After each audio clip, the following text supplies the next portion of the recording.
کمپین دی دا ټول اکټیویټیز د هغې حصه وي. دا یو کوارډینیټډ افرټ دی د ټولو سنټرو مشترکه کاوش وي او په دې کې زموږ چې کوم د اټامیک انرژي پاکستان اټامیک انرژي کمیشن چې کوم اعلی عہدیدار دي د هغې سپورټ موږ ته حاصل وي. نو دې سلسله کې موږ به عوام ته دا ریکویسټ کوو چې کوم د دې باره کې زموږ زنانه ډاکټر تاسو ته یو څو هدایات درکړي په هغې باندې عمل وکړئ. او هر کال زموږ په هسپتال کې تقریبا 1000 مریضان موږ سره د صرف د بریسټ کینسر نوي مریضان رجسټر کیږي او په کې عموما زیات هغه زنانه میاندې خویندې وي چې کوم ایڈوانس سټیج کې راځي لکه هغې د بیماري خوره شوې وي. موږ لپاره علاج کې مشکلات شي چې کله دا بیماري خوره شوې وي خرچم په زیاته راځي او د ټیک کېدو امکانات سر دې حوالې سره یو تپوس هم زه کوم ډېر زنانه داسې دي چې مطلب هغوی د یېرې د لاسه هسپتال ته نه راځي چې زه تللی یم او زه مړه شوی یم الله مکړه لکه مطلب ډېر سخت زنانه ډېر زیات یېرېږي هغه زنانو ته به سر تاسو څه نصیحت ورکول غواړئ؟ ګورې جي دا خو ډېر اسانه خبره ده چې د یو خطرې مخه شي د انسان ته یا یو بیماري راشي نو په هغې سترګې پټولو سره د هغې حل نه راوځي. هغې دپاره به چې کوم مستند طریقه های علاج دي په هغې کې چې کوم اپریشن دی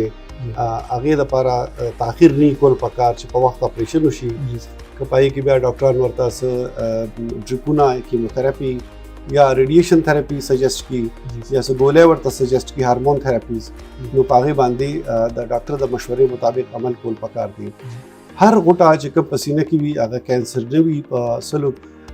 فری مونږ د میموګرافي سہولیات ورکوو او ټولو زنانو ته زما دا درخواست دی که څه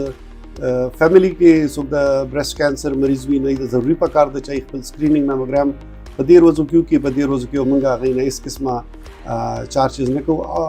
اگر چې د ایرنم چارجز د نورو هسپتالونو په مقابله کې ډېر کم وي خو په انشاءالله په دې اکتوبر په میاشت کې مونږ به هغه کم چارجز هم د هغې نه اخلو. جی سر بل راته دا ووایه کم ډېر خلک دي سر چې دا بیماري ولګي بیا حکیمانو پسې منډې وي مطلب یو دغه پسې منډې وي سر 100% مطلب د عالمان چې کوم دي او حکیمان شو ایله یا ادبونه چې 100% علاج موږ سره دی هغې خلکو ته به سر څه میسج ورکول غواړو؟ ګورې چې د هر علاج هر یو کس دعوه خو کوي خو زموږ په ساینس کې دا خبره وي چې کومه خبره مستند شي لکه کومه خبره د یو تجربې نه تېره شي او هغه ثابته شي چې دا علاج یو مستند علاج دی نو هغه علاجونه چې کوم ته موږ انکنونشنل ټریټمنټس وایو یا چې کوم تاسو ذکر وکړو چېرته دم تعویض کول یا چېرته حکیم نه علاج کول یا هومیوپیتھک یا نور د هغې کې علاجونه کول نو زموږ دا مقصد نه دی چې هغې ته موږ کم وایو خو موږ دا وایو چې هغې هم دا ثابت کړي یو 1000 مریضانو کې یو 100 مریضانو کې یو ټرایل وشي نو د هغې نه پسته چې یو خبره ثابته شي نو ډیفینیټلی ساینس خو وایي چې کم طریقه د مریض لپاره مؤثره ده نو هغه طریقه علاج چې کوم دی نو هغه دی اپناو شي. نو اوس ریډیشن خو هېڅ قسمه دوایي نه ده خو موږ ریډیشن سره علاج کوو دغسې څه هارمونز دي هغه موږ په کیموتھراپي په دوایانو کې نه حسابوو خو چونکې هغه ثابت شوي دي چې دا مؤثر دي په دې په علاج کې نو زموږ دا خواست دی چې کوم ساینسي طریقه علاج دي په هغې طرف ته د خلک راغب شي او په دې د خلکو په خبرو کې د نه راځي خلک د خپل د دغه باره کې چې کوم دا غیر ترقي یافته علاجونه دي د هغې په باره کې یو بل ته ډېرې خبرې رسوي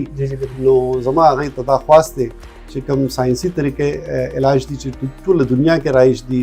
په ډېر په ترقي یافته ملکونو کې نو موږ ته هم پکار دي چې اوس د ترقي یافته ملکونو سره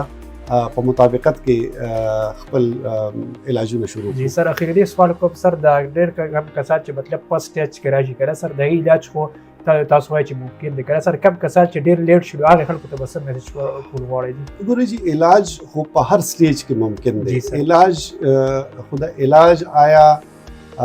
اختتام چې کوم دی د مرض په مکمل